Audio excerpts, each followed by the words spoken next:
The bullet shattered the champagne flute in my hand before I even heard the gunshot.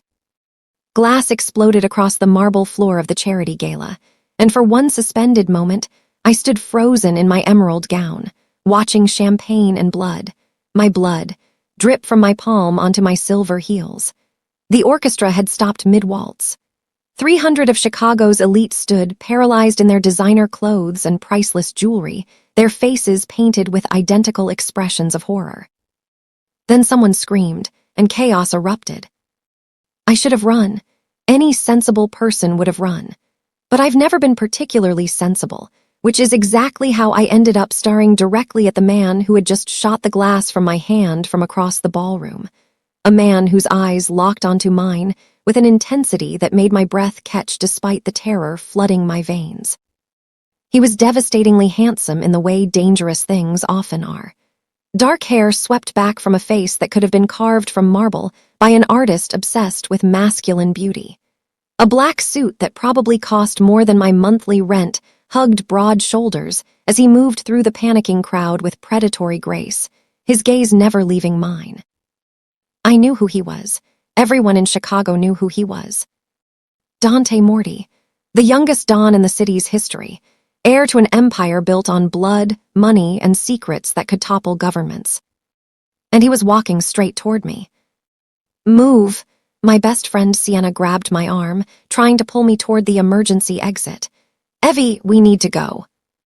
But my feet wouldn't obey. I watched, transfixed, as Dante Morty closed the distance between us, his men massive, terrifying men in black suits, fanning out behind him like the wings of some dark angel. People scrambled out of his path. Someone sobbed.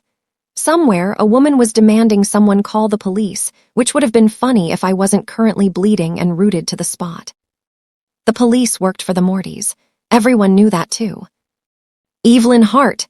His voice was deep, smooth, accented with just a hint of Italian that made my name sound like poetry and prophecy combined.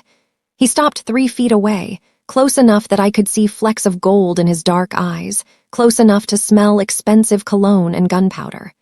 "You're coming with me." "Like hell I am." The words escaped before my brain could stop them. Sienna made a strangled sound beside me. Something flickered across Dante's face, surprise, maybe, or amusement. His lips curved into a smile that didn't reach his eyes. That wasn't a request. And that wasn't a legal kidnapping attempt, but here we are. My mouth, apparently, had a death wish. My hand throbbed where glass had sliced it. "You shot my champagne." "I shot the glass, there's a difference." He took another step closer. "The champagne was drugged, you're welcome." That stopped me cold. "What?" "Someone at this gala wants you dead, Miss Hart. I just saved your life." His eyes swept over me, clinical and assessing. "Now you can either walk out of here with me willingly or I can carry you. Your choice. You have 5 seconds. "This is insane. I don't even know you." 4 seconds. "You can't just kidnap people." 3 seconds. His men moved closer, forming a semicircle around us. Sienna had gone pale as snow. "Evie," she whispered, "maybe you should." "I'm an art curator at the Newberry. I authenticate Renaissance paintings. Nobody wants me dead." 2 seconds, Dante's jaw tightened, "and you're wrong about that." "I'll scream." 1 second, he raised an eyebrow. "Everyone's already screaming, no one will notice." Before I could respond, before I could move, before I could do anything except draw breath, Dante Morty closed the final distance between us and swept me into his arms like I weighed nothing. I gasped, my injured hand pressed against his chest, feeling his heart beat steady and strong beneath expensive fabric. "Put me down," I struggled, but his grip was iron. "This is kidnapping, this is." "Happy Valentine's Day, Evelyn." His breath was warm against my ear as he turned and began walking toward a side exit his men had cleared. "Welcome to my world." The last thing I saw before he carried me through the doors was Sienna's shocked face and the red rose petals someone had scattered across the ballroom floor for the holiday, now trampled and crushed beneath fleeing feet. Then the doors closed, and my old life ended. The car was exactly what you'd expect from a Mafia Don. A black SUV with windows, So tinted they probably violated several laws, leather interior that smelled expensive, and a partition between the front and back seats that Dante raised the moment his men deposited me inside, and he slid in beside me. I immediately lunged for the door handle. Locked, of course. "Bulletproof glass," Dante said conversationally, as if he hadn't just kidnapped me from a charity gala. "Reinforced steel frame. You're not getting out until I say so." I rounded on him, my heart hammering. "You can't do this. This is illegal. This is necessary." He pulled a first aid kit from beneath the seat. "Give me your hand." "No." "Evelyn," his voice dropped to a tone that made something low in my belly tighten despite my terror. "You're bleeding all over my leather seats. Give me your hand." "So now you care about me bleeding. You're the one who shot the glass." "Better glass than you." He reached for my hand, and I jerked back. His eyes flashed with something dangerous. "We can do this the easy way or the hard way. I've already kidnapped you. Don't make me add wrestled an injured woman to tonight's list." "God help me," I laughed. It was slightly hysterical, bubbling up from the surreal horror of the situation, but it was genuine. "You're insane." "Probably." Something softened in his expression. "But I'm also right. The champagne was drugged with enough rohypnol to drop a horse. Someone wanted you unconscious and vulnerable at that gala. Now, hand, please." The please did it, or maybe it was the exhaustion suddenly crashing over me. I extended my shaking hand. Dante's fingers were surprisingly gentle as he examined the cuts. His hands were large, scarred across the knuckles, but his touch was careful as he cleaned the wounds with antiseptic. I hissed at the sting. "Who wants me dead?" I asked quietly. "That's what we're going to find out." He began wrapping gauze around my palm with practiced efficiency. "Tell me about your current project at the Newberry." "How do you know about my?" I stopped. "Of course you know. You probably know everything about me." "Evelyn Marie Hart, 27, graduated top of your class from Northwestern with a degree in art history. You've been the lead Renaissance curator at the Newberry Library for 3 years. You live alone in a studio apartment in Lincoln Park. You're allergic to strawberries, and you visit your mother in the nursing home every Sunday." He secured the bandage and finally met my eyes. "Your favorite color is blue. You take your coffee black with 2 sugars. And 3 weeks ago, you authenticated a painting that someone very powerful claims is a forgery." My blood ran cold. "The Bellini." "The Bellini," he confirmed. "The Bellini Madonna, a Renaissance masterpiece that had surfaced in a private collection and been donated to the museum. I'd spent weeks authenticating it, running every test, consulting with experts across the globe. It was real. I'd staked my career on it. I had staked my career on it. "It's not a forgery," I said firmly. "I verified." "I believe you." Dante released my hand and sat back. "But the man who owned it before it was donated. He sold it to a collector for $8 million 2 years ago, claiming it was an original. If your authentication stands, it proves he sold a real Bellini while claiming he still owned it, which means he sold something worth $8 million that wasn't his to sell." "Insurance fraud," I breathed. "Among other things, the collector he sold it to is Viktor Kozlov, Russian mob, not a man who appreciates being made a fool." Dante's expression was grim. "He thinks you're part of the con, that you're authenticating a fake to cover up the real one's location." "That's ridiculous. I would never." "I know." The certainty in his voice surprised me. "I've had people investigating you for 2 weeks, Evelyn. You're many things, but corrupt isn't one of them. Unfortunately, Kozlov doesn't believe me." The car turned, and I realized we'd been driving for a while. Outside the tinted windows, I could see we were leaving the city, heading north along the lakefront. "Where are you taking me?" "Somewhere safe. My estate in Lake Forest." "Your estate?" I laughed again, that hysterical edge creeping back. "Of course you have an estate. Why did you kidnap me? Why not just tell me someone wanted me dead?" Dante turned to face me fully, and the intensity in his gaze made me press back against the leather seat. "Because I needed to know you'd be safe. Because Kozlov has people everywhere, including inside the Chicago PD. Because every moment you spent at that gala was a moment someone could have gotten to you. He paused. And because I needed to see for myself that you were worth protecting. Worth protecting? You don't even know me. No, he agreed softly, but I'm going to. Something in the way he said it sent shivers down my spine that had nothing to do with fear. Before I could respond, the car slowed, turning through massive iron gates that swung open at our approach. The estate was breathtaking even in the darkness, a sprawling mansion that looked like it had been transported from the Italian countryside, all stone and ivy and elegant architecture. Lights blazed from windows. Armed men patrolled the grounds. "Welcome to Villa Morty," Dante said as the car stopped in front of the main entrance. "For the foreseeable future, this is your home." A man opened the door, and Dante stepped out, turning to offer me his hand. I stared at it, at him, at the mansion that was apparently my prison. And if I refused to stay?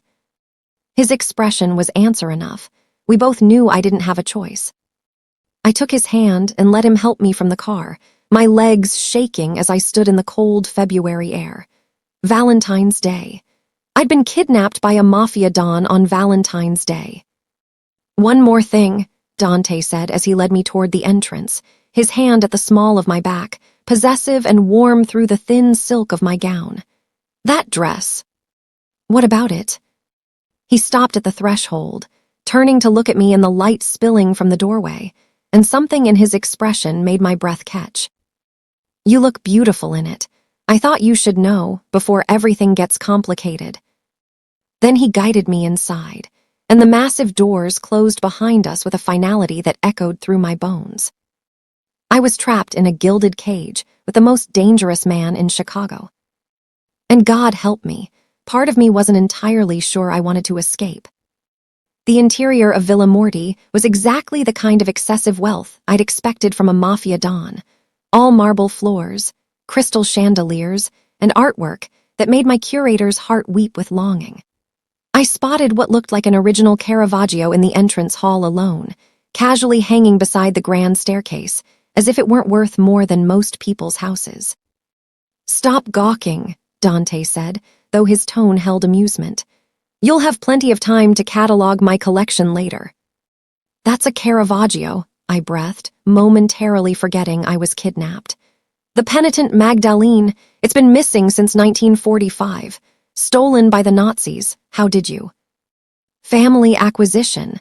He steered me away from the painting before I could examine it more closely. "My grandfather liberated it from a German officer's private collection, along with several other pieces you'll find interesting." "Liberated? Is that what we're calling theft now?" "We prefer to think of it as redistribution of assets." His hand pressed more firmly against my back as we climbed the stairs. "Besides, I think you'll find my family has better claim to most of these pieces than the people who stole them first." I wanted to argue, but he had a point. Still, being surrounded by stolen masterpieces while being held captive wasn't exactly improving my situation. A woman appeared at the top of the stairs, elegant, 60-something, with silver hair swept into a chignon and the kind of face that had probably stopped hearts in her youth. She took one look at me in my blood-stained gown and bandaged hand, then turned sharp eyes on Dante. "Really, Dante, on Valentine's Day?" "Hello, Nana." He kissed her cheek with genuine affection that seemed wildly out of place for a man who just committed a felony. "This is Evelyn Hart. Evelyn, my grandmother, Lucia Morty. She runs this household with an iron fist, so I'd advise staying on her good side." "The poor girl looks terrified." Lucia's expression softened as she approached me. "Did my grandson tell you why you're here, dear, or did he just throw you over his shoulder like some caveman?" "He carried me," I corrected automatically. "And he mentioned something about Russian mobsters wanting me dead, which is apparently just another Tuesday for you people." Lucia laughed, a rich, warm sound. "Oh, I like her, she is spine." She took my uninjured hand in both of hers. "Don't worry, dear, you're safe here. Dante may be many things, but he's never let harm come to someone under his protection. Now let's get you out of that dress and into something comfortable. You look ready to collapse." "I'm fine," I said, even as the adrenaline finally started to wear off and exhaustion hit me like a wave. I just need to understand what's happening. Someone drugged my champagne. Viktor Kozlov thinks I'm a con artist, and your grandson decided the appropriate response was kidnapping. The Morty men have always had a flair for the dramatic. Lucia shot Dante a look. Though this is excessive, even for you. Kozlov had 3 men at that gala, Dante said, his tone hardening. One was a waiter who served her the champagne. Another was positioned near the exits. The third was in the parking garage with a van. They were going to take her tonight, Nana. I just got there first.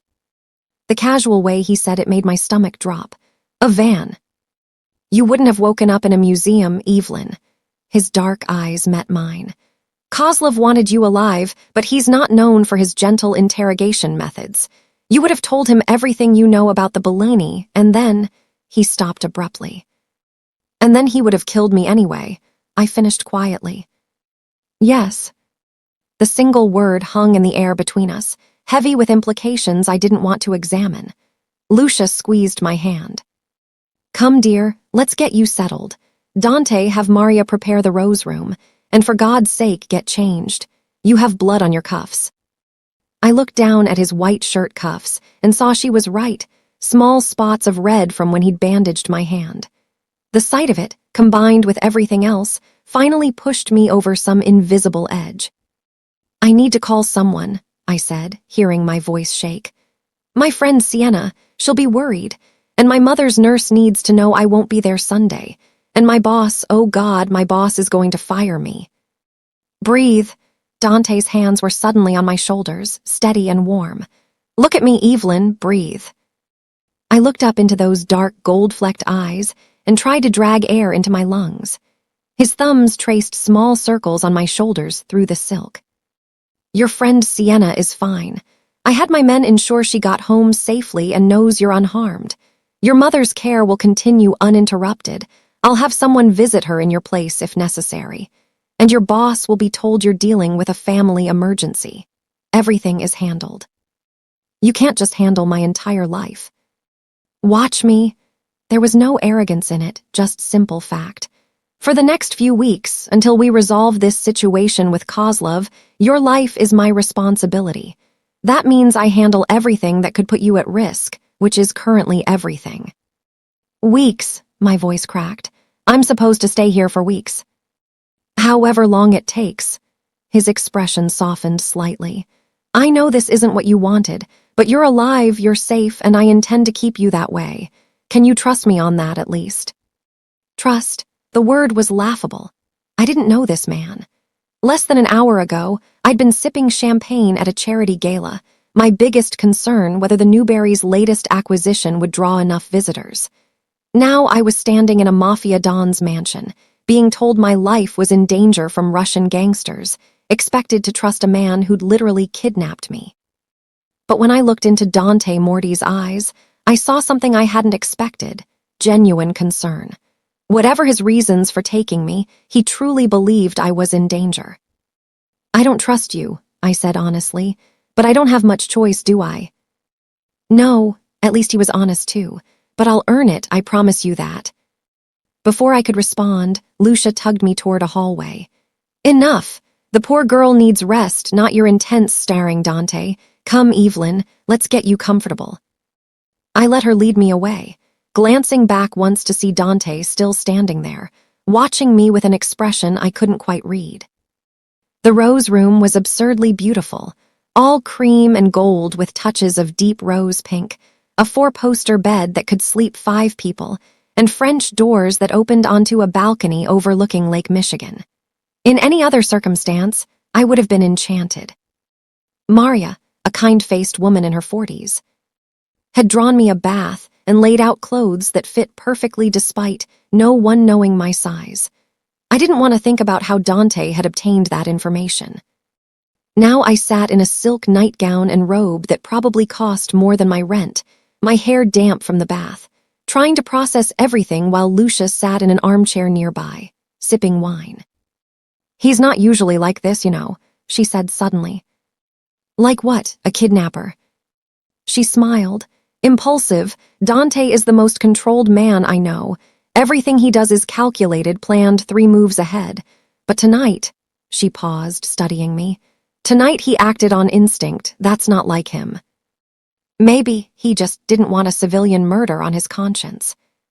Perhaps, but she didn't sound convinced. Tell me about the painting, the Bellini. I was grateful for a topic I understood. It's a Madonna and Child, probably painted around 1485.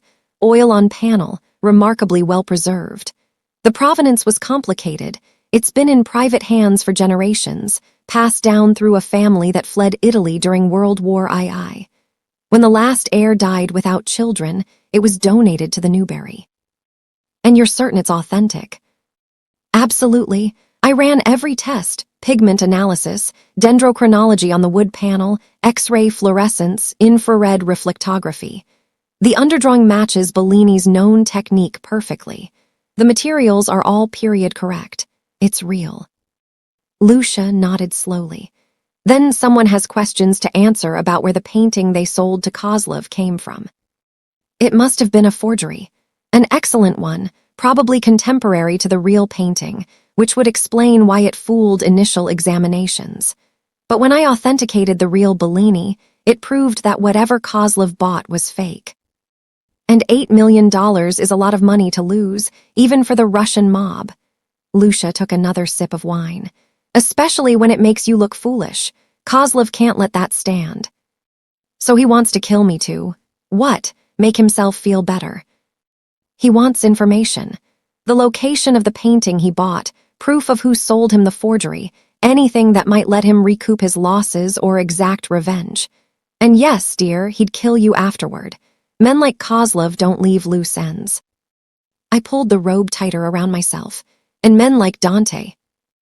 My grandson has many flaws, Lucia said carefully, but he protects what's his.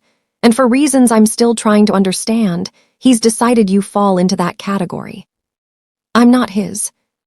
Not yet, she stood, setting down her wine glass. Get some rest, Evelyn. Things will look clearer in the morning. And don't try the balcony doors, they're locked and there are guards in the garden, just in case you were wondering. I wasn't, I lied. She smiled, seeing right through me. Of course not. Good night, dear. If you need anything, there's a phone by the bed. Dial 0 for the house staff. After she left, I sat on the edge of the enormous bed, staring at my bandaged hand. This morning, I'd woken up in my tiny studio apartment, annoyed that I had to attend a Valentine's Day gala alone while Sienna brought her new boyfriend. I'd put on my best dress, forced myself into heels, and gone to make small talk with donors and board members. Now I was in a Mafia Don's guest room, wrapped in silk, my champagne glass shattered and my life apparently in danger from Russian mobsters. I should have been terrified. I was terrified. But underneath the fear was something else, something I didn't want to examine too closely. When Dante had looked at me in the car and said, "You look beautiful in it," there had been something in his eyes that made my pulse race for reasons that had nothing to do with danger. I was losing my mind.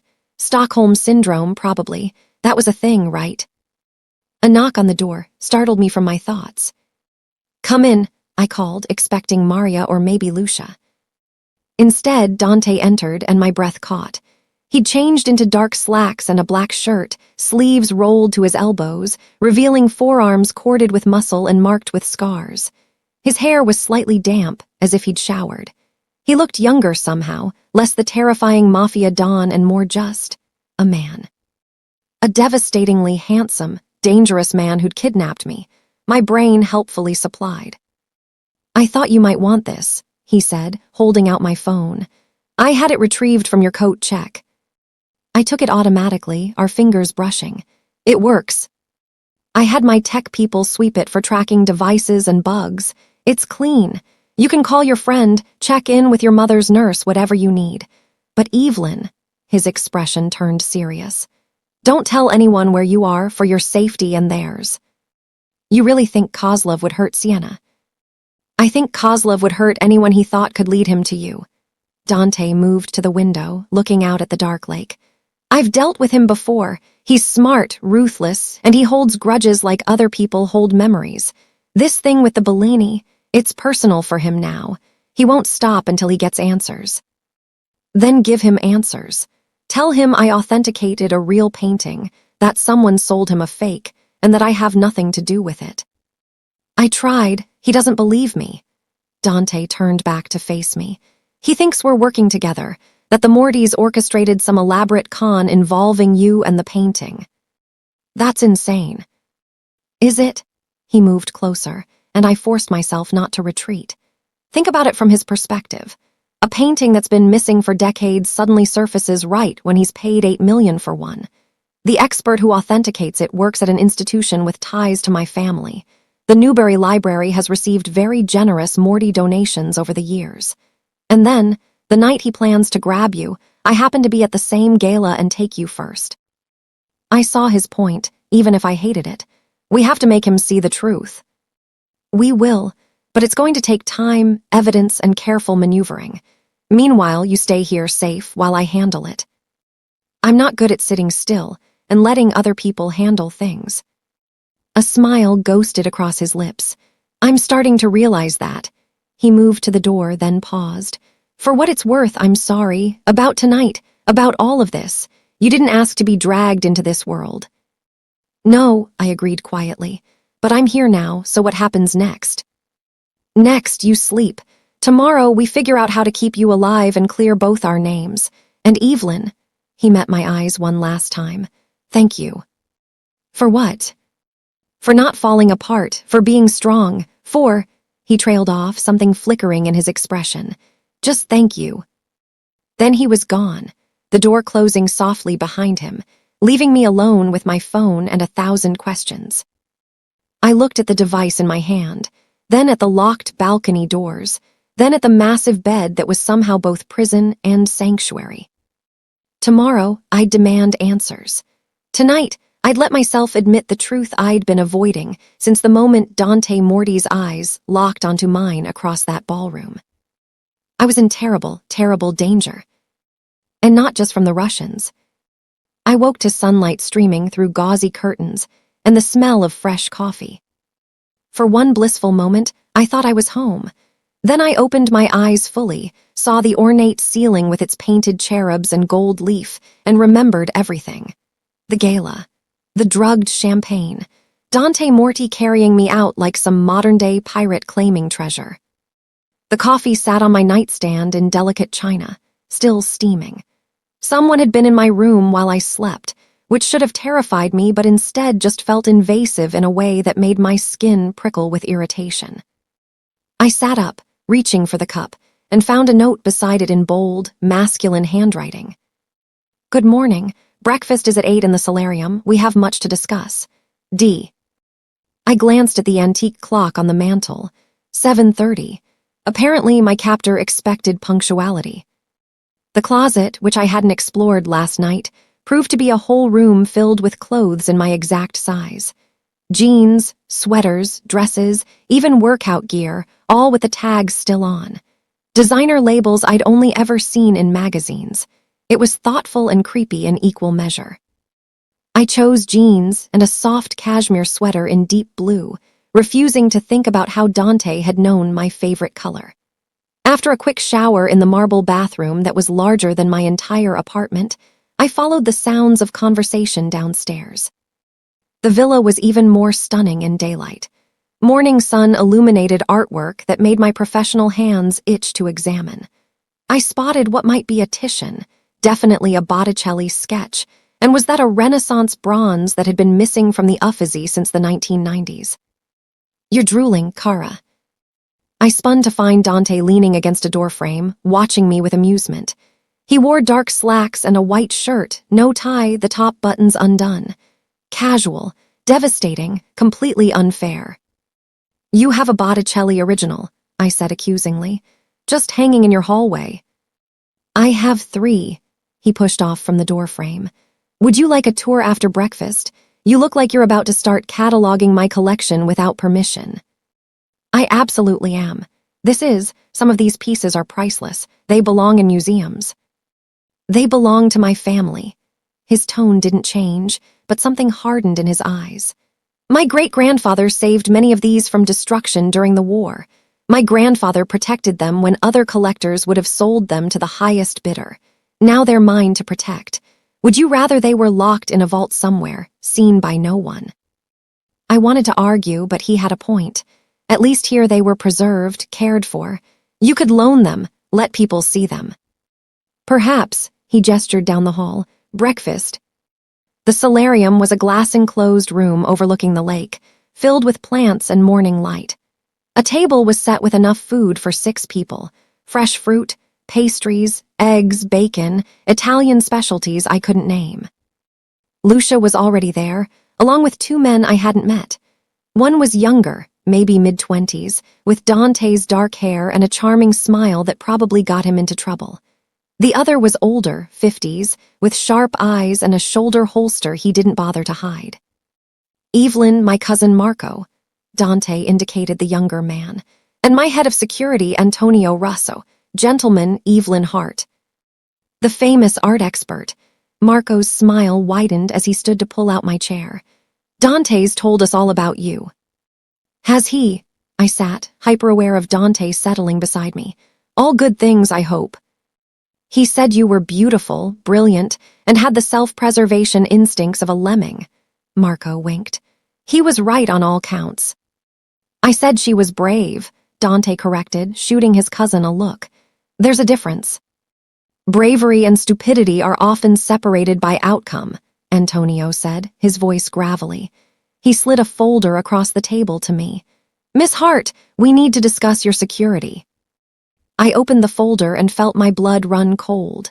Photographs, dozens of them, me leaving my apartment, me at the museum, me having coffee with Sienna, me visiting my mother at the nursing home last Sunday, carrying flowers.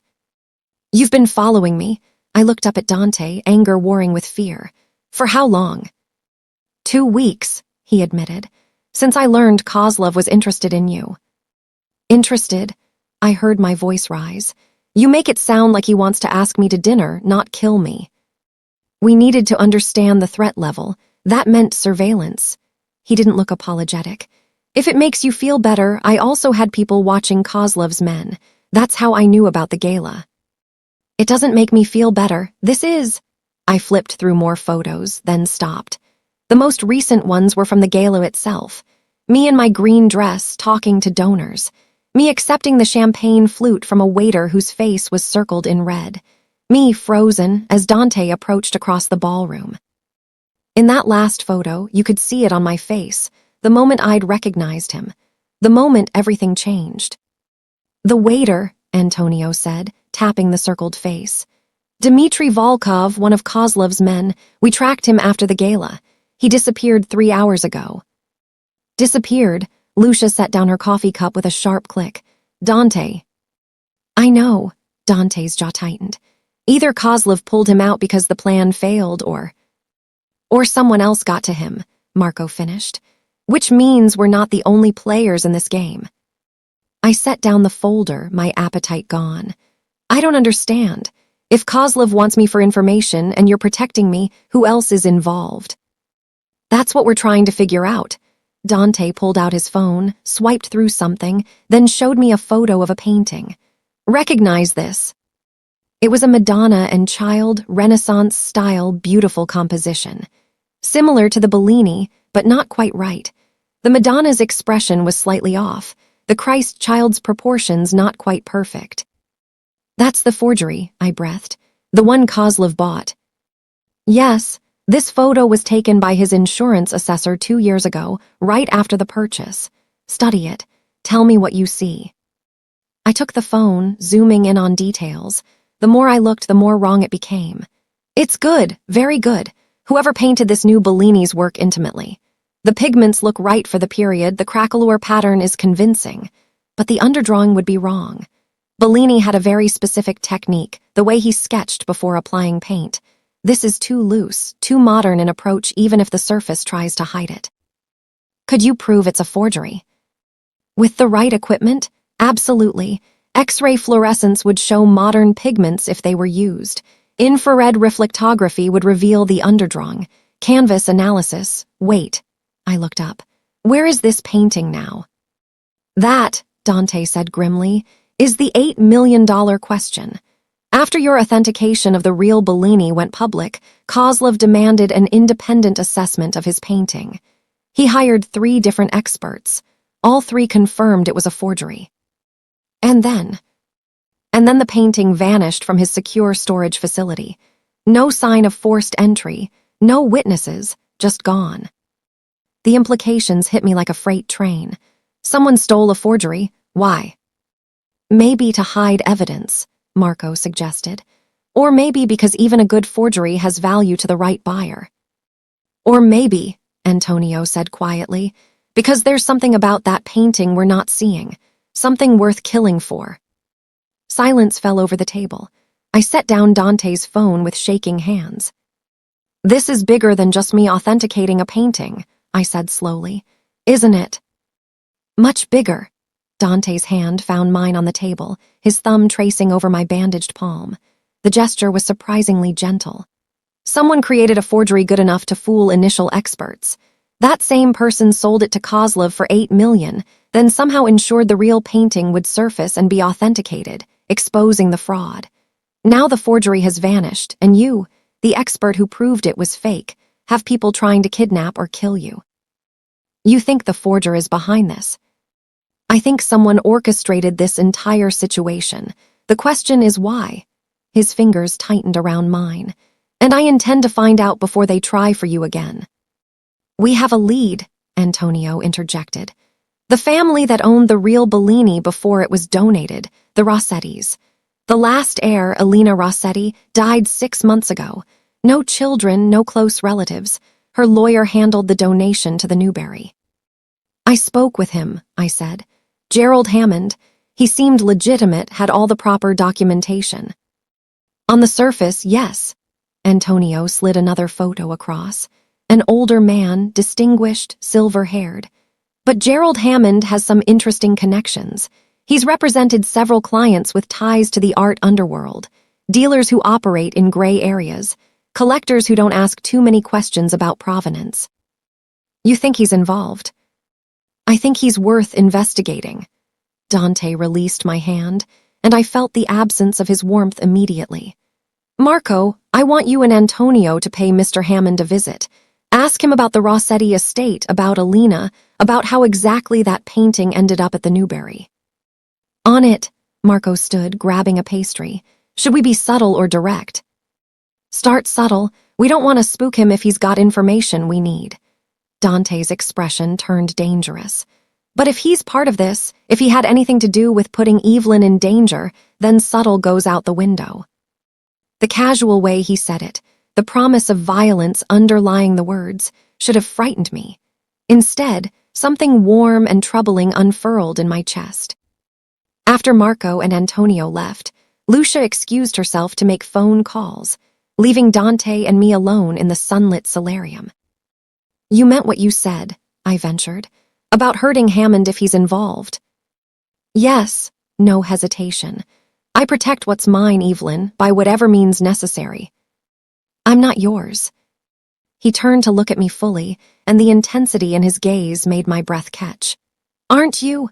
I think we both know that changed the moment I saw you across that ballroom, the moment I decided you were worth saving. That's not how this works. You can't just decide someone belongs to you. No, he leaned closer, and I could smell his cologne, something expensive and woodsy. Then tell me to let you go. Tell me you want to walk out of here, take your chances with Kozlov, handle this alone. Tell me, Evelyn, and I'll arrange it. I opened my mouth to do exactly that. The words should have been easy. Let me go. I don't need you. I can handle this myself. But they wouldn't come. Because the truth was, I was terrified. Not just of Kozlov, not just of the danger swirling around the Bellini and the forgery and the mysteries I didn't understand. I was terrified of the way Dante looked at me, like I was something precious he'd found and had no intention of releasing. Terrified of the way my pulse raced when he was near. Terrified of how safe I felt in his presence, despite him being one of the most dangerous men in Chicago. I hate you, I whispered instead. No, you don't. His smile was knowing, infuriating. But you hate that you don't hate me. That's different. You're impossible. I'm honest. He stood, offering his hand. Come, I promised you a tour of the collection, and if we're going to be working together to solve this, you should know what resources you have available. Working together? I took his hand, letting him pull me to my feet. I thought I was supposed to stay hidden while you handled everything. That was before I realized you're too stubborn to sit still. He didn't release my hand, instead threading his fingers through mine as he led me from the solarium. Besides, you're the art expert. If we're going to figure out who created that forgery and why, I need your knowledge. Consider yourself officially part of the investigation. I don't even know how to investigate art fraud. Lucky for you, I know plenty about fraud in general. We'll combine our expertise. He stopped before a painting I'd noticed earlier, a beautiful portrait of a woman in Renaissance dress. This is where we start. My family's collection. Every piece has a story, a history. If we're looking for a forger good enough to fool Kozlov's experts, we're looking for someone with deep knowledge of the period. Someone who might have studied pieces like these. I stepped closer to the portrait, examining the brushwork. This is exquisite, 15th century. 1487. Venetian school, probably a student of Bellini's, though it's never been definitively attributed. Dante moved behind me, close enough that I could feel his warmth. My great-grandfather bought it in Venice in 1945 from a dealer who'd hidden it from the Nazis. Family legend says the woman in the portrait was a courtesan who modeled for several Renaissance masters. She's beautiful. I studied her face, serene, mysterious, with eyes that seemed to follow you. The technique is remarkable. Whoever painted this had real skill. Could they have painted the forgery Kozlov bought? I considered it. No, this is too early. The Bellini Madonna was painted around 1485, but the style evolved. Whoever forged it would need to understand not just technique, but the specific evolution of Bellini's work over time. That requires modern scholarship, Dante finished. Art history education, access to detailed analyses of authentic works. Exactly. I turned to face him and realized how close we were standing. You'd need someone with academic training, museum experience, access to conservation labs, and imaging technology. Someone who could study real Bellinis intimately enough to replicate not just the surface, but the underlying structure. Someone like you. The words hung between us, and I saw the calculation in his eyes. Not suspicion. He'd already said he believed I wasn't part of the con, but he was putting pieces together. Someone with my training, I agreed quietly. Which means you're looking for an art expert or conservator who went rogue. Someone with the knowledge, but also the connections to sell a forgery to someone like Kozlov. And the question becomes, why? 8 million is a lot of money, but for someone with that level of expertise, there are easier scores. Why create an elaborate forgery, sell it, then ensure it's exposed as fake? Dante ran a hand through his hair, frustration evident. What's the endgame? Unless an idea was forming, terrible and audacious. Unless the forgery wasn't the crime, what if exposing it was the point all along? Dante's eyes sharpened. Explain. Think about it. Someone creates a perfect forgery and sells it to Kozlov. 2 years later, the real painting surfaces and gets authenticated, exposing the fraud. Kozlov looks foolish, loses 8 million, and becomes dangerous and unpredictable trying to recover his losses and reputation. Meanwhile, the forger disappears with the money and the forgery, which is now evidence of Kozlov's gullibility. Dante's expression turned predatory.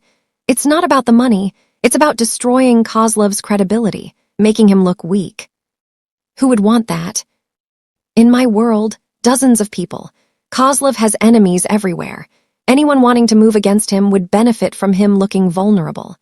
He pulled out his phone, typing rapidly. I need to reach out to my contacts in the Russian community, see who's been making moves, who might benefit from Kozlov's current crisis. And what do I do? He looked up from his phone, and something in his expression made my heart skip.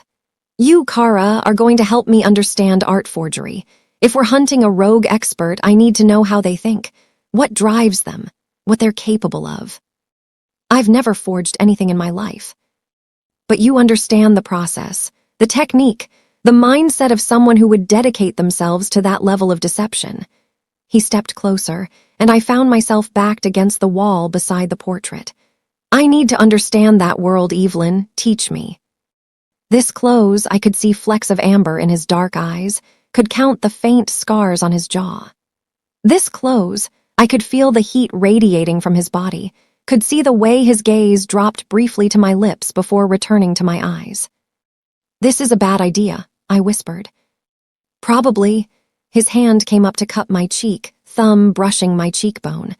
But I've built an empire on bad ideas. What's one more? He was going to kiss me. I could see the intent in his eyes, feel it in the way his body angled toward mine. And God help me, I wanted him to. Wanted to know if his lips were as devastating as the rest of him, wanted to feel something other than fear and confusion, wanted. His phone buzzed, shattering the moment. Dante stepped back with a muttered curse in Italian, checking the message. His expression darkened. Hammond's dead. The words took a moment to register. What? Antonio just found him. Apparent suicide, gunshot to the head in his office. Dante was already moving toward the door. But Antonio doesn't think it was suicide. I followed him, my mind reeling. The lawyer, Elena Rossetti's lawyer. The same, and now he's dead, conveniently before we could question him. Dante's jaw was tight with fury. Someone's cleaning up loose ends, Evelyn, which means we're getting close to something they don't want us to find. Or they're tying up anything that connects to me. The realization was ice in my veins. The painting came to the Newbery through Hammond. He's the link between the Rossetti estate and the museum, if he's dead. Then whoever orchestrated this is making sure no one can prove the chain of custody. Dante grabbed a jacket from a hall closet, tossed me one. Come on, we're going to Hammond's office before the police contaminate the scene. Shouldn't we let the police handle this? He gave me a look that said I should know better. The police work for the highest bidder in this city, Kara, and right now, I need to see that crime scene before someone decides to alter evidence. Are you coming or staying? I should have stayed. Should have let him handle the dangerous part while I remained safe in the villa. Should have been smart, cautious, self-preserving.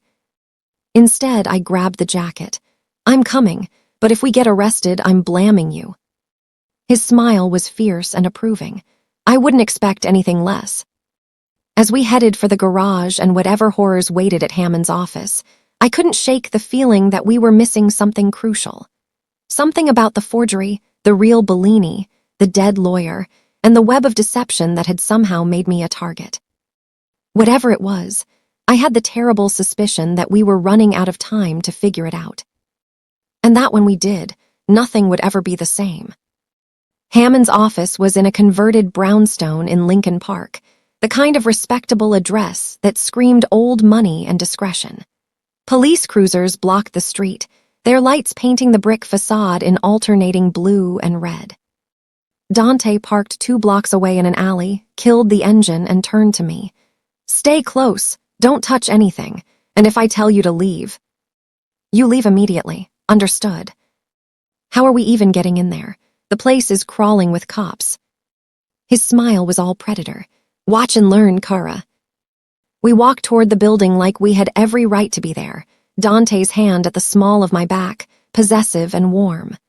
A uniformed officer moved to intercept us at the police tape, but before he could speak, a detective emerged from the building. He was 50s, gray hair, tired eyes that had seen too much. When he spotted Dante, something flickered across his face, not quite fear, but close. Mr. Morty, the detective's tone was carefully neutral. Didn't expect to see you here.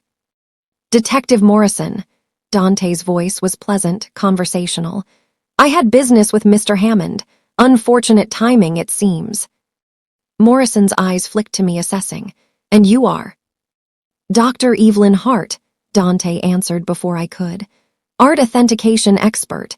Hammond was consulting with us on a case. It wasn't technically a lie, which made it easier to keep my expression neutral. Morrison studied us both for a long moment, and I could practically see him weighing options. Whatever Dante's relationship with the Chicago PD, it carried weight. "It's a suicide," Morrison said finally. "Clear cut. Single gunshot to the head, weapon in hand, powder residue consistent with self-infliction. Door was locked from the inside. No signs of struggle." "May we see?" Dante's tone suggested it wasn't really a question. Morrison hesitated, then sighed. 5 minutes, don't touch anything. And Morty, we never had this conversation. "What conversation?" Dante's smile didn't reach his eyes. We ducked under the police tape and entered the building. The interior was all dark wood and leather, the kind of place that reeked of tradition and discretion. Hammond's office was on the second floor, and as we climbed the stairs, I could smell it, the coppery tang of blood mixed with gunpowder and something else. Death. It smelled like death. Antonio was waiting outside the office door, his expression grim. "It's staged," he said without preamble. "Good staging, but staged nonetheless." Dante nodded. "Show me." The office was elegant chaos. Books lined the walls, legal files stacked neatly on mahogany shelves, and in the center, slumped in a leather chair behind an antique desk, was what remained of Gerald Hammond. I'd never seen a dead body before. My stomach lurched, and I had to swallow hard against the nausea. Dante's hand found mine, steadying. "Look past the horror," he said quietly. "Look with your analytical mind. What do you see?" I forced myself to focus. Hammond was in his 60s, silver-haired, wearing an expensive suit now ruined by blood. The gun was still in his right hand, a small-caliber pistol. Blood and brain matter painted the wall behind him in a grotesque spray pattern. "The wound," Antonio said, pointing without getting too close. "Contact wound, right temple. Angle is consistent with self-infliction, but look at his hands." I looked. Hammond's hands were manicured, soft. Lawyer's hands. And they were positioned wrong, the right hand gripping the gun, the left on the desk, fingers curled slightly. "He's right-handed?" I asked. "According to his secretary, yes," Antonio confirmed. "But look at the powder residue pattern. It's wrong for someone shooting themselves. Too much on the left hand, not enough on the right." "Someone held his hand while pulling the trigger," Dante said, his voice cold. "Made it look like suicide, but they weren't quite careful enough." "There's more." Antonio moved to the filing cabinets along the wall. "The Rossetti files are gone. Every document related to Alina Rossetti and her estate has been removed. Not just the originals, the digital copies were wiped from his computer, too." My heart sank. So we have no way to trace the painting's provenance before it came to the museum. "Not through official channels." Dante was scanning the room, those dark eyes missing nothing. "But lawyers like Hammond always kept insurance. Backup files, copies hidden away in case they needed leverage. The question is where?" I looked around the office, trying to think like Hammond would have. He was old school, the kind of lawyer who probably didn't fully trust digital storage. "A safe." "Already checked," Antonio said. "Empty except for some cash and jewelry, nothing useful." "What about?" I stopped, staring at the bookshelves. Something was nagging at me, a detail my curator's eye had caught but my conscious mind hadn't processed yet. I moved closer to the shelves, scanning titles. Legal texts, case law, historical volumes. And there, on the third shelf, a book that didn't belong. A large-format art book, Italian Renaissance Masters Asterisk. "Dante," I pointed. He was beside me in 2 strides. "What am I looking at?" "That book, it's out of place. Everything else here is legal reference, but that's an art history volume. And look," I tilted my head. "The spine is slightly pulled out from the others, like it's been handled recently." Dante pulled it from the shelf carefully, using his jacket sleeve to avoid leaving prints. The book fell open, and we both saw it at the same time. Pages had been hollowed out, creating a cavity.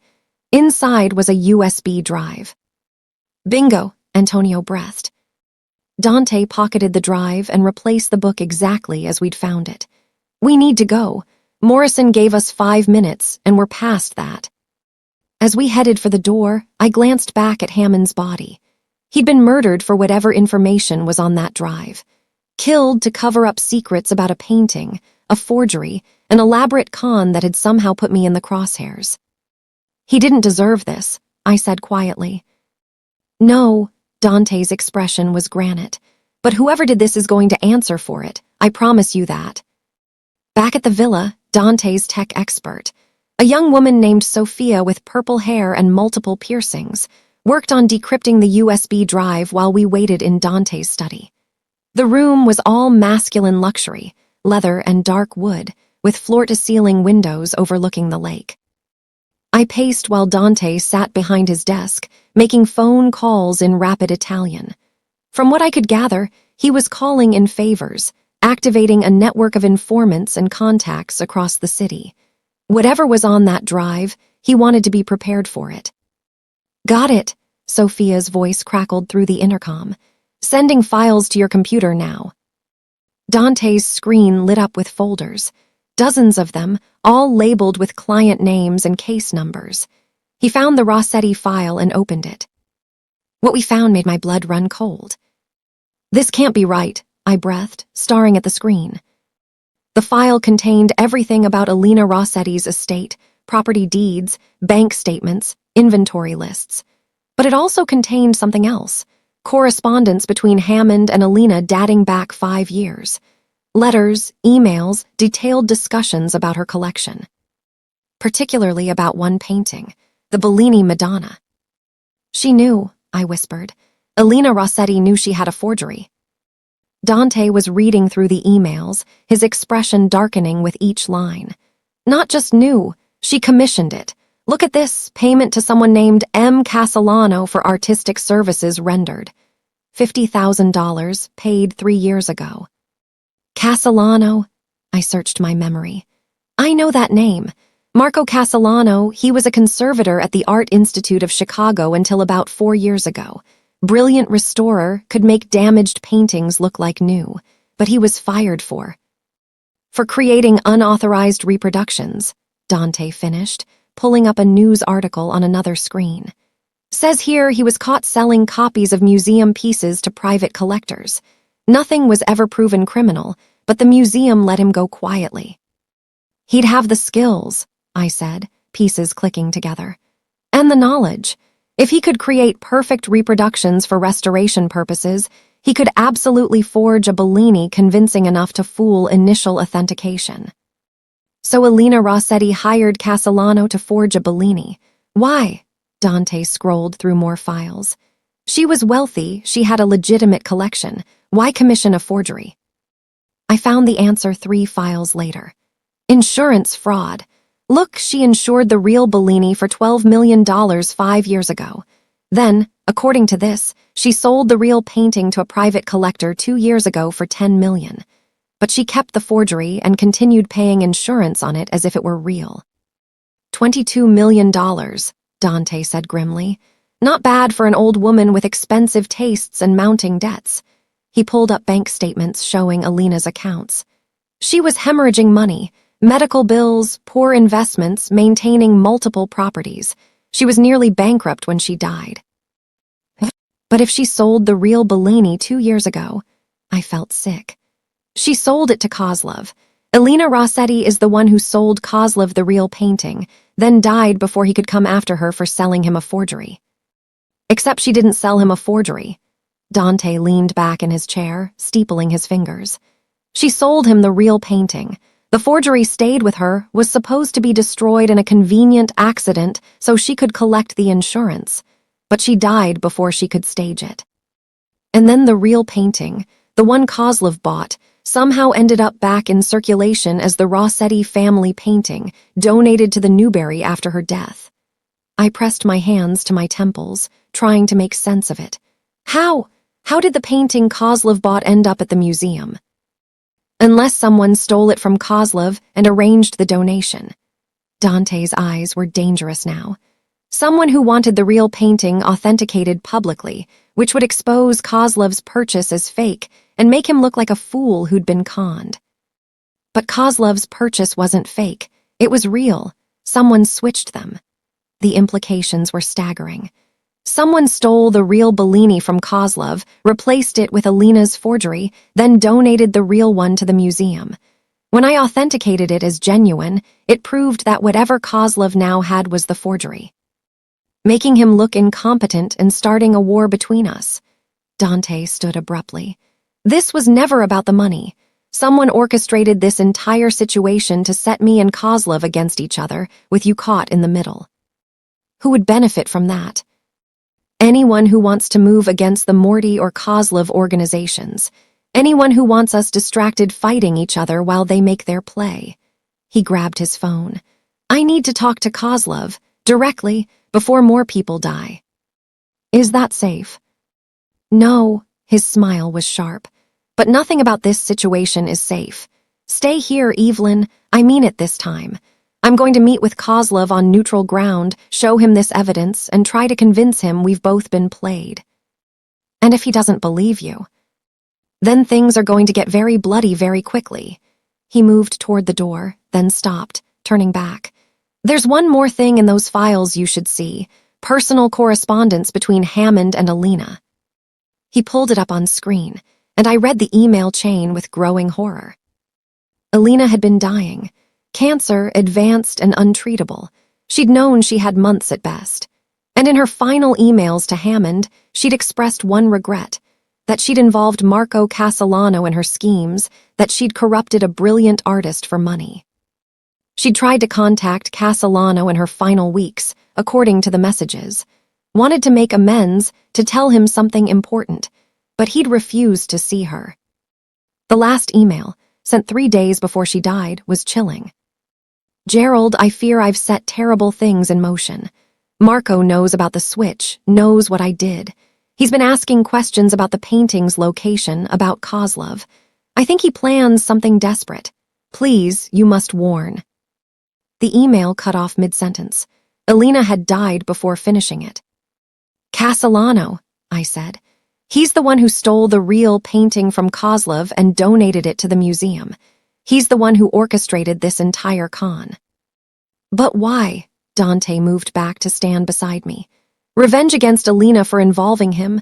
Revenge against Kozlov for buying it. What's his endgame? I don't know, but I know who might have answers. I pulled out my phone, searching through contacts. I have a friend at the Art Institute, Sarah Chen. She worked with Castellano before he was fired. If anyone knows where he is or what he's capable of, it's her. Call her now. Dante's phone buzzed with an incoming message. He checked it, and his expression went cold. Kozlov agreed to meet, tonight at the Old Navy Pier warehouse. Neutral ground, 3 guards each, no weapons. You believe that? Not for a second, but I'm going anyway. He cupped my face in his hands, forcing me to meet his eyes. Listen to me, Evelyn. Whatever happens tonight, whatever you learn about Castellano, you stay in this villa. You don't go anywhere without Antonio or my men. You don't trust anyone who isn't family. Promise me. Dante. Promise me. His thumb traced my cheekbone, and I saw something in his eyes I hadn't seen before. Fear, not for himself, but for me. I can't protect you if you won't let me. I promise, I whispered. He kissed my forehead, gentle and devastating. Good, now call your friend, find Castellano, because I have a terrible feeling that he's not done with us yet. Sarah answered on the 3rd ring, her voice wary. Evie, is everything okay? I heard about the gala, about some kind of incident. I'm fine. Sarah, I need to ask you about Marco Castellano. Silence on the other end. Then, why are you asking about Marco? It's complicated. I'm working on something involving a painting, and his name came up. Do you know where he is? What he's been doing since leaving the institute? Evie, what's going on? You sound scared. I glanced at Dante, who nodded encouragement. I can't explain everything, but it's important. Please, Sarah, anything you know about Castellano could help. Another long pause. I haven't seen Marco in over a year. Last I heard, he was still doing restoration work privately, mostly for collectors who don't ask questions. But Evie? He changed after he was fired. He was always intense about his work, but it became an obsession. He started talking about how museums didn't deserve great art, how private collectors were destroying history, how someone needed to teach them all a lesson. My blood ran cold. What kind of lesson? I don't know. He scared me, honestly. started showing up at my apartment, ranting about some grand plan that would expose the hypocrisy of the art world. I had to threaten him with a restraining order before he'd leave me alone. Sarah, do you have any idea where he might be? An address, a studio, anything? No, but wait. He mentioned something once about working from his family's old property, somewhere north of the city. His parents died when he was young, left him some land. I think it was near Libertyville, maybe Lake Forest. Lake Forest, where we were right now. Thank you, Sarah. I have to go. Evie, wait. If you're in some kind of trouble. I'll explain everything later. I promise, just be careful, okay? Don't talk to anyone about this conversation. I hung up and turned to Dante, who was already on his phone, pulling up property records. Found it, he said grimly. Castellano family property, 15 acres, registered to Marco Castellano. It's 3 miles from here. He's been here the whole time. The realization was terrifying. Watching us, probably watching this villa. Antonio, Dante barked into his phone. Get a team together, full tactical. We have a location on our forger. He listened for a moment. No, I'm going to the Kozlov meeting. You handle Castellano. Alive if possible. I want answers. He hung up and turned to me, his expression fierce. You're staying here with extra guards. Sophia will be with you. If anything feels wrong, anything at all, there's a safe room in the basement. Biometric lock, reinforced steel. Even I can't get in without your handprint once you're inside. You really think Castellano might come here? I think we're dealing with someone unhinged enough to orchestrate murder and art fraud for revenge. I'm not taking chances with your life. He grabbed his jacket, checked a gun I hadn't noticed he was carrying. I'll be back in 3 hours, 4 at most, if I'm not back by midnight. Don't, I grabbed his arm. Don't say it like you might not come back. He looked at me, really looked at me, and I saw something shift in his expression. Something raw and honest and terrifying in its intensity. I'm coming back, Evelyn. I have to. Because somewhere between shooting a champagne glass from your hand and watching you stand up to me at every turn, I made a very stupid decision. He leaned in, his lips brushing my ear. I started falling for you, and I don't do anything halfway. Then he was gone, leaving me standing in his study, my heart pounding, as the reality of what he'd just confessed settled over me like a brand. Dante Morty, Mafia Don, kidnapper, and the most dangerous man I'd ever met, had just admitted he was falling for me. And God help me, I was falling for him too. Outside, night was falling. Somewhere in the darkness, Marco Castellano waited with his obsessions and his plans. Somewhere in the city, Dante was walking into a meeting that could turn deadly in a heartbeat. And somewhere in the shadows, the truth about the Bellini and the forgery and the elaborate con waited to be uncovered. I just hoped we all survived long enough to find it. The villa felt too quiet after Dante left. Sophia set up her laptop in the study, monitoring security feeds while I pretended to review the files from Hammond's drive. But my mind kept circling back to Dante's confession, to the way he'd looked at me before walking out that door, possibly into danger. I started falling for you. 3 hours. He'd said he'd be back in 3 hours. I checked the antique clock on the mantel. He'd been gone 40 minutes. Miss Hart, Sophia looked up from her screens. You should see this. I moved to stand behind her, looking at the security feed she'd pulled up. It showed the perimeter of the estate, thermal imaging, painting the night in shades of green and white. There, she pointed to a heat signature at the edge of the property, just beyond the fence line. Someone's been there for 20 minutes, not moving, just watching. My stomach dropped. Castellano. Maybe, or one of Kozlov's people. Either way, they're not supposed to be there. She keyed her radio. Team 3, we have a possible intrusion at Sector 7. Investigate and report. Through the security feed, I watched 2 guards move toward the heat signature. They were still 50 yards away when the signature vanished. Where did they go? I leaned closer to the screen. I don't know, they just... Sophia's fingers flew over her keyboard, switching between camera feeds. That's not possible, they were right there. An explosion of static erupted from her radio, followed by silence. Team 3, report. Sophia's voice was tight. Team 3, do you copy? Nothing. Get to the safe room, Sophia said, already pulling a gun from her shoulder holster. Now. What about you?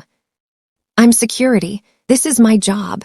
Go. Basement level, end of the hall, steel door with the biometric panel. Don't open it for anyone but Dante or Antonio. Not even me. Understand? I ran. The villa's elegant hallways became a maze of shadows as I raced toward the basement stairs. Behind me, I heard Sophia shouting into her radio, coordinating the remaining guards. Somewhere in the house, an alarm began to wail. The basement was concrete and steel, a stark contrast to the luxury above.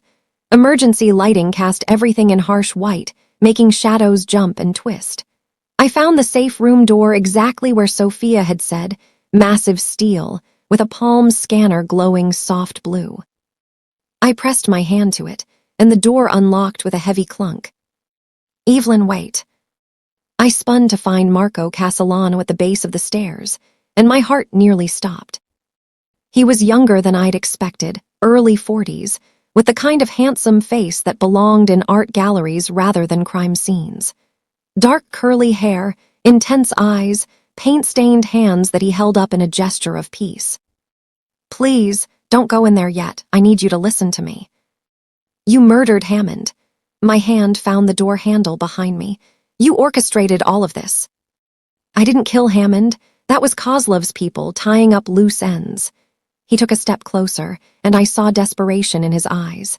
Please, Evelyn, 5 minutes. That's all I'm asking.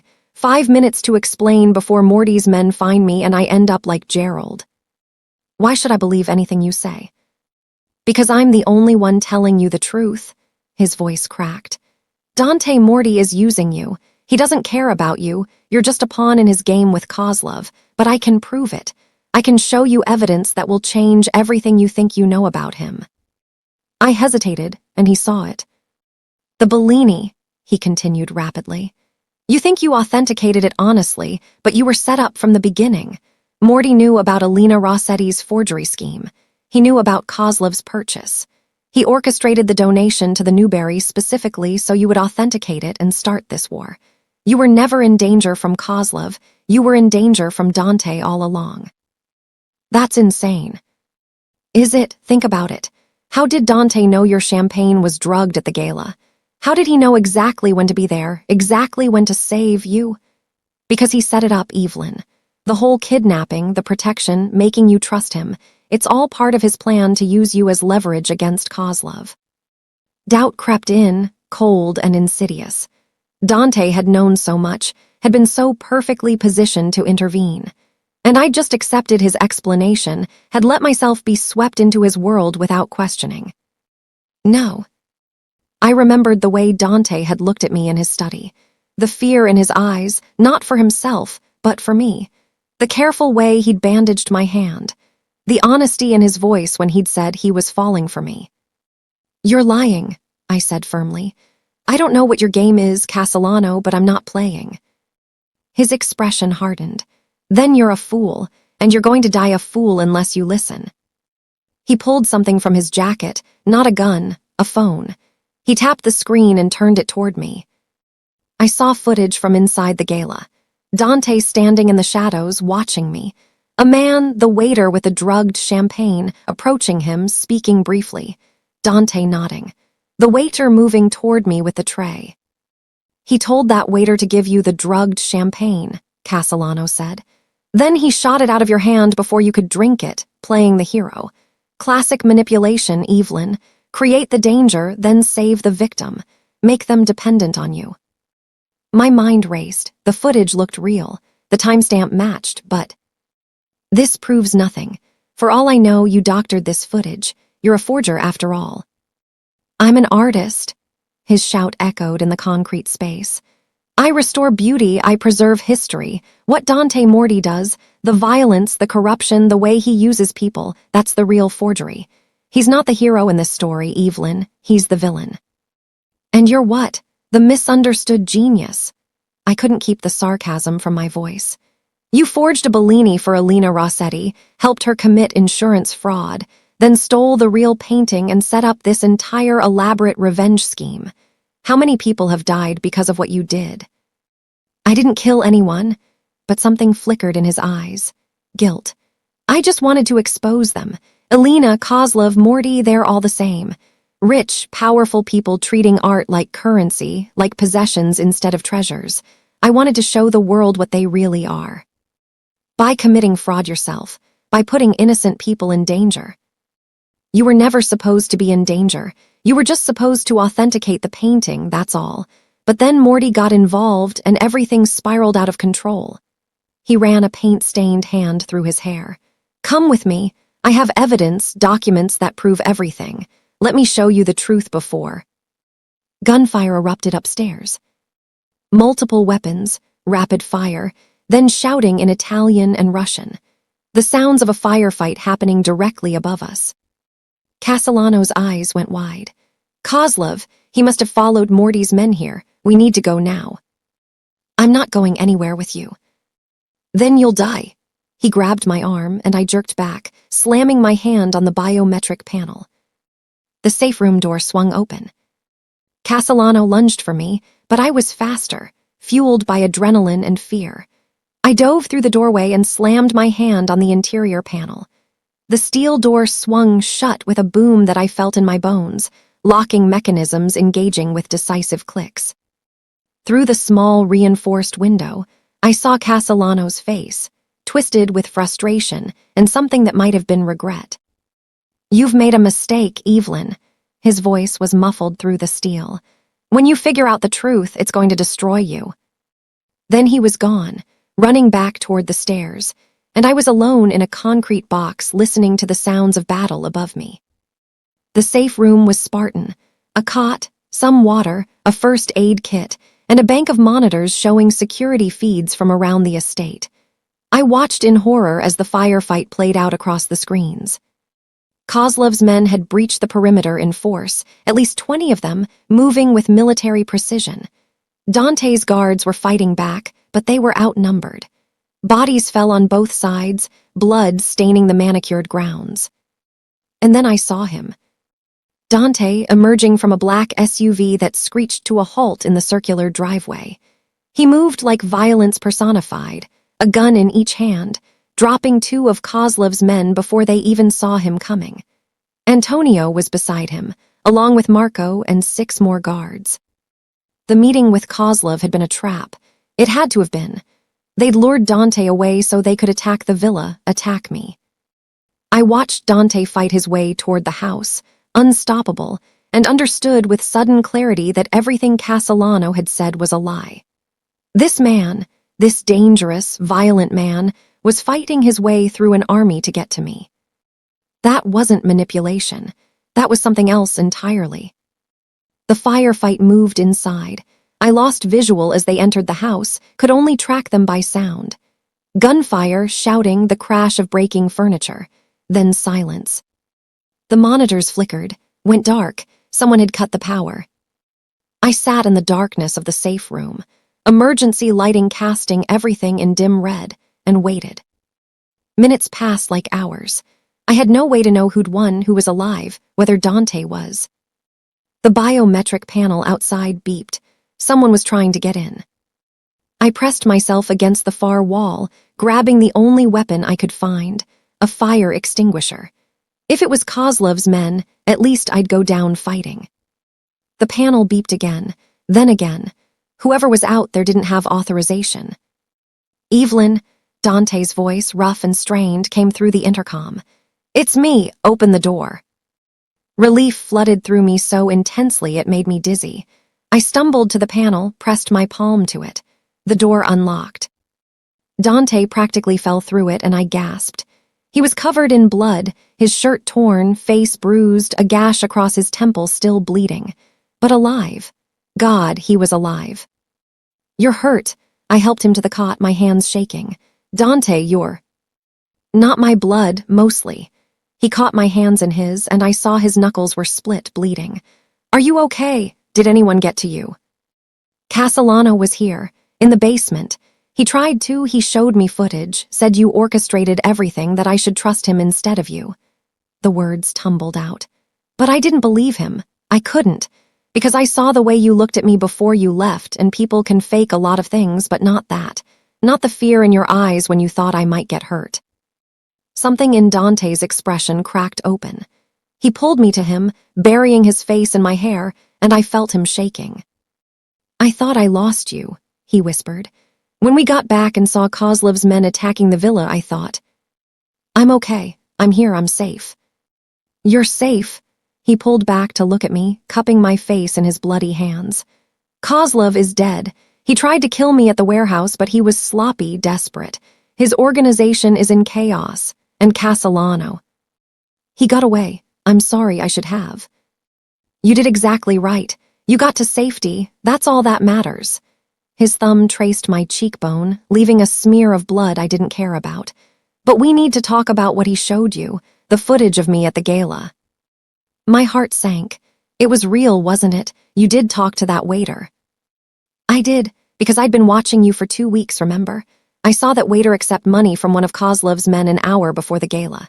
Saw him pocket the Rohypnol. So I intercepted him, told him I'd kill his entire family if he went through with it." Dante's smile was sharp and cold. "He agreed to give you the champagne but leave it undrugged. I was supposed to intercept you before you drank it, warn you quietly. But he panicked when he saw me approaching and ran. So I had to shoot the glass instead. You saved me from poisoning you'd already prevented. I made sure you'd see me save you, yes, because I needed you to trust me enough to come with me willingly, because walking out with a scared woman is cleaner than carrying out a fighting one." He met my eyes steadily. "I manipulated you, Evelyn. I won't lie about that, but I did it to keep you alive. And everything after. The protection, the investigation, telling me you were falling for me. All real." His voice dropped to something raw and honest. "I've done terrible things, Kara. I've killed people, broken laws, built an empire on violence and fear. But I've never lied about my feelings. When I told you I was falling for you, I meant it. When I kissed your forehead and promised to come back, I meant it. You can doubt everything else about me, but not that." I looked into those dark, gold-flecked eyes and saw the truth there. Saw the man beneath the monster, the human underneath the dawn. "I believe you," I whispered. "God help me, Dante, I believe you. And I'm falling for you too, which is probably the stupidest thing I've ever done." His laugh was startled, genuine. Definitely the stupidest. Then he kissed me. It wasn't gentle. It was desperate and claiming and tasted like blood and smoke, and something that felt dangerously like love. I kissed him back just as fiercely, my hands fisting in his ruined shirt, pulling him closer even though he was bleeding and I was terrified and nothing about this made sense. "We should get you medical attention," I gasped when we finally broke apart. "In a minute." He rested his forehead against mine. "Let me just hold you for a minute. Let me remember what I was fighting for." So I let him hold me in that concrete safe room. Both of us battered and bloody and somehow alive, while outside the villa bore the scars of battle, and somewhere in the night, Marco Castellano plotted his next move. Dawn broke over Lake Michigan in shades of pink and gold, beautiful and indifferent to the violence that had stained the night. Dante had 16 stitches in his side from a knife wound he'd downplayed, and I had bruises blooming on my arms from where I'd hit the safe room door. We sat in the sunroom despite Lucia's protests, watching the sunrise over coffee that tasted like the best thing I'd ever consumed. "Antonio found Castellano's studio," Dante said quietly. "You should see what was inside." He showed me photos on his phone. The studio was chaos, paintings everywhere, some half-finished, others complete forgeries of Renaissance masters. But what stopped my breath were the photographs covering the walls. Pictures of me, hundreds of them. "He's been stalking me." My voice came out smaller than I wanted. "For months, since before you authenticated the Bellini. Elena Rossetti told him about you, apparently, about the talented young curator who was going to evaluate her painting. He became obsessed." Dante's jaw tightened. "The whole con, the forgery scheme, the donation to the museum, it was all designed to put you in the center of it, to make you the key to everything." But why? Because he's in love with you. Lucia's voice came from the doorway. She entered carrying a folder, her expression grave. We found his journals, page after page about you, Evelyn, about how you were different from other experts, how you truly understood art, how you deserved to know the truth about the corruption in the art world. I felt sick. He doesn't even know me. Obsession rarely requires knowledge. Dante took the folder from his grandmother, flipped through pages covered in Castellano's handwriting. He believed you were kindred spirits, that once you saw the evidence of fraud and corruption he'd uncovered, you'd join him in exposing it. When I took you from the gala, it wasn't part of his plan. He's been trying to rescue you ever since. The footage he showed me was real but edited to remove context. Classic manipulation tactic. Dante closed the folder. He's not going to stop, Evelyn, not until he has you or I kill him. There has to be another way. There isn't. His eyes were hard. I've dealt with obsessed men before. They don't listen to reason. They don't accept rejection. They escalate until someone dies. I wanted to argue, but I'd seen the photos on Castellano's wall. Hundreds of images of me going about my life, unaware I was being watched. It was violation of the most intimate kind. What do we do? We set a trap. Antonio entered the sunroom, looking exhausted but determined. Use Evelyn as bait. Castellano wants to save her from you, Dante, so we give him the opportunity. Let him think he has a chance. Absolutely not. Dante's voice was flat. I'm not using Evelyn as bait. I'll do it, I said. Every eye in the room turned to me. Are you insane? Dante demanded. Probably, but I'm also tired of hiding, tired of being protected, tired of other people dying because of me. If we can end this, I'm willing to take the risk. No. It's not your decision, Dante. I met his furious gaze steadily. This is my life, my choice, and I choose to end this. We stared at each other, wills clashing silently. Finally, Lucia cleared her throat. She's right, Dante, and you know it. Dante's expression promised we'd be discussing this later, privately, and probably with shouting. But he nodded curtly. Fine, but we do it my way. Complete control, multiple escape routes, enough backup to invade a small country. And if anything goes wrong, you abort immediately. Agreed. Agreed. The trap was set for that evening at the Newberry Library, my territory, where Castellano had sent dozens of emails begging me to meet him. Antonio had arranged for the building to be accidentally left unlocked, security systems temporarily down for maintenance. I wore a wire, had a panic button in my pocket, and knew Dante was positioned on the roof across the street with a sniper rifle, watching my every move. Still, walking into that darkened library alone felt like stepping into a nightmare. I found Castellano in the Renaissance Gallery, standing before the Bellini Madonna. In the dim emergency lighting, the painting glowed with an inner light, the Madonna's face serene and timeless. You came. Castellano turned, and I saw tears on his face. I knew you would. I knew you'd see the truth eventually. I came to tell you it's over, Marco. I kept my voice steady, calm. Turn yourself in. Get help. This obsession, it's destroying you. Obsession, he laughed, the sound brittle. I'm not obsessed. I'm enlightened. I see what others can't, the beauty beneath the corruption, the truth beneath the lies. And I wanted to share that with you, Evelyn. You who understands art the way I do. You who sees the soul of a painting and not just its market value. I don't know you, Marco. You don't know me. What you feel isn't love, it's projection. An idea of who you think I am. No, he moved toward me, and I fought the urge to step back. I know you. I've watched you for months. I've seen the way you look at paintings, the reverence in your touch. You're not like the others, you're pure. I'm not pure. I'm just a person who made the mistake of authenticating a painting. I had to keep him talking, keep him focused on me instead of noticing Dante and the team moving into position. The Bellini, is it really about the painting, Marco? Or is this about Alina Rossetti, about what she made you do? His face crumpled. She corrupted me. I was a restorer, a preserver of beauty, but she offered me money, promised me access to her collection, and I was weak. I created that forgery and it was perfect, Evelyn, perfect. The best work I'd ever done. Then she died and left you with the guilt. She died and left me with nothing. No recognition, no credit. Just the knowledge that I'd created a masterpiece that would never be acknowledged because it was a fraud. His voice rose. So I took the real Bellini from Kozlov. I donated it in Alina's name. I wanted the world to see my work, to compare my forgery to the original and realize they couldn't tell the difference. But they could tell the difference. I could tell. Because you're brilliant. He grabbed my shoulders, and I felt Dante tense through the wire. That's what I'm trying to tell you. You saw what no one else could. You have the gift, Evelyn. Together we could. Let her go, Castellano. Dante's voice echoed through the gallery. He emerged from the shadows, gun drawn but pointed at the ground. Behind him, Antonio and Marco materialized like ghosts.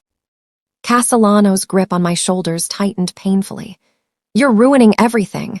This is between me and Evelyn. It's between you and me the moment you touched her. Dante's tone was deadly calm.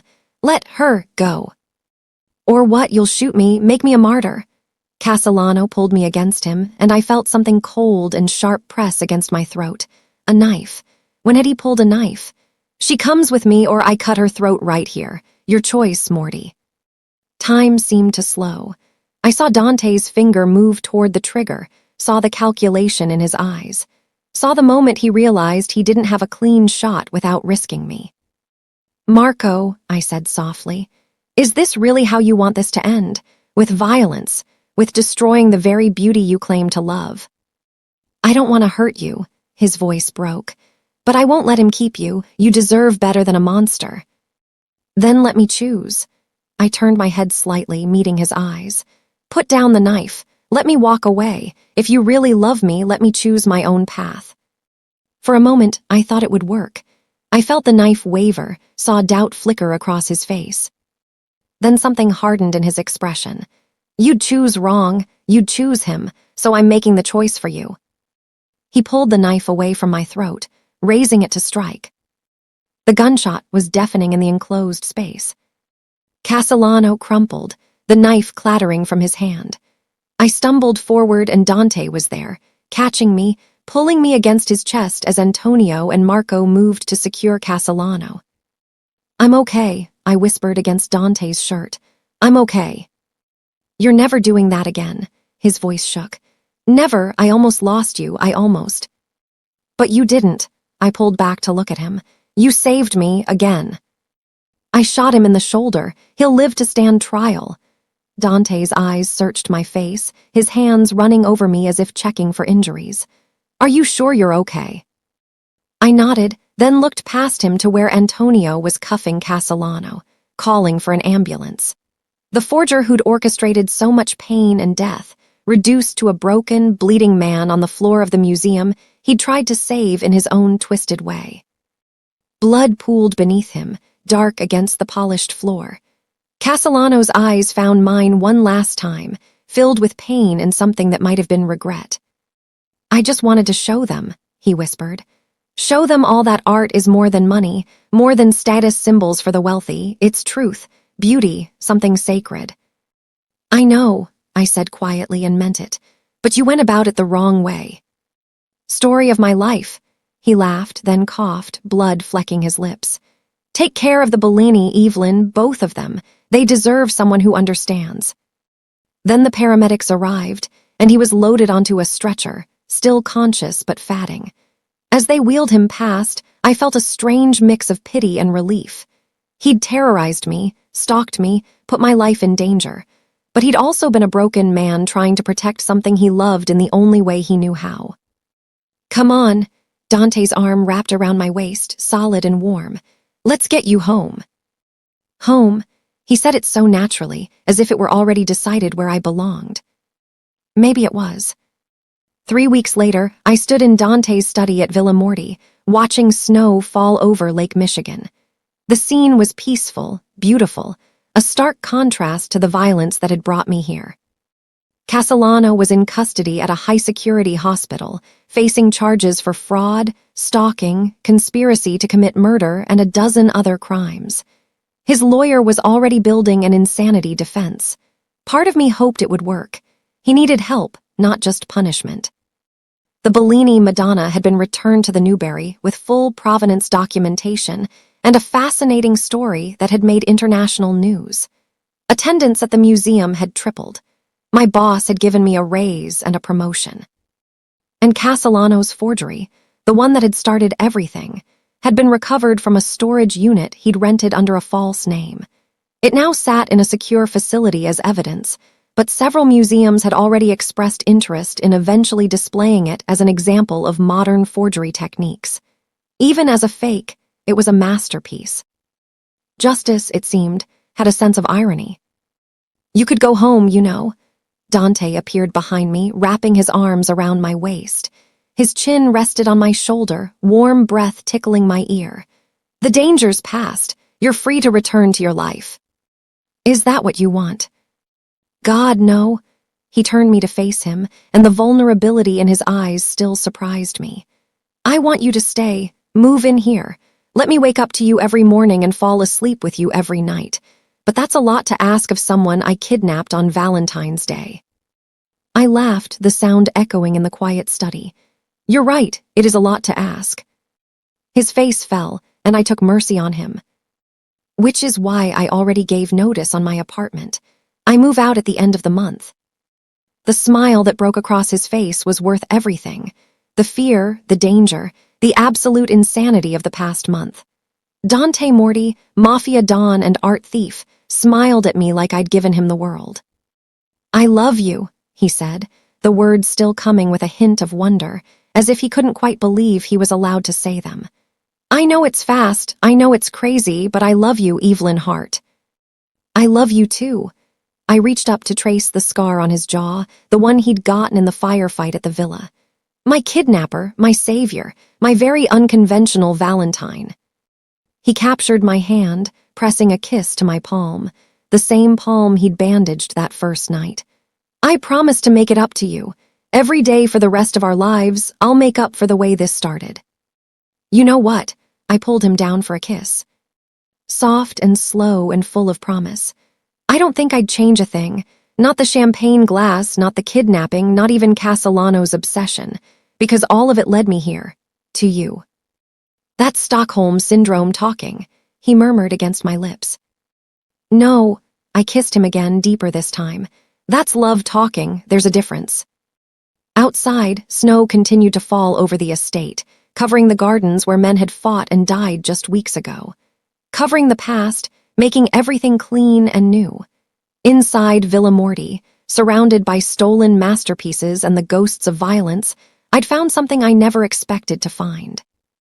I'd found home, I'd found love, I'd found myself. And it had all started with a bullet shattering a champagne glass on Valentine's Day. Some love stories begin with a first glance, a chance meeting, a romantic gesture. Ours began with kidnapping, art fraud, and a mafia don who shot first and fell in love later. And I wouldn't have it any other way. Epilogue, 6 months later. The wedding was small, intimate, just family and close friends in the villa's garden overlooking the lake. Lucia cried. Marco gave a speech that was equal parts touching and inappropriate. Antonio stood as Dante's best man, looking uncomfortable in a tuxedo. And Sienna, my maid of honor, kept whispering, "I still can't believe you're marrying the guy who kidnapped you," until I threatened to revoke her bridesmaid duties. As Dante slid the ring onto my finger, a vintage piece with a ruby the color of spilled wine, I thought about the journey that had brought us here. The fear, the danger, the impossible choices. The moment I'd realized I trusted him with my life. The moment he'd realized he'd do anything to keep me safe. "I promise," he said, his voice low enough that only I could hear, "to never shoot your champagne again." I laughed through tears. "And I promise to never let obsessed forgers kidnap me." "Deal." The kiss was long, thorough, and accompanied by cheers and wolf whistles from Marco that Lucia quickly shushed. Later, as we danced under string lights while the sun set over Lake Michigan, Dante pulled me close and whispered, "No regrets." I looked up at him, This dangerous, beautiful man who'd stolen me away and somehow stolen my heart in the process, and smiled. Not a single one. And in that moment, surrounded by art and love and the family I'd found in the most unexpected place, I knew it was true. Sometimes the best love stories don't start with a fairy tale. Sometimes they start with a bullet and a champagne glass. And sometimes, if you're very lucky, they end with forever.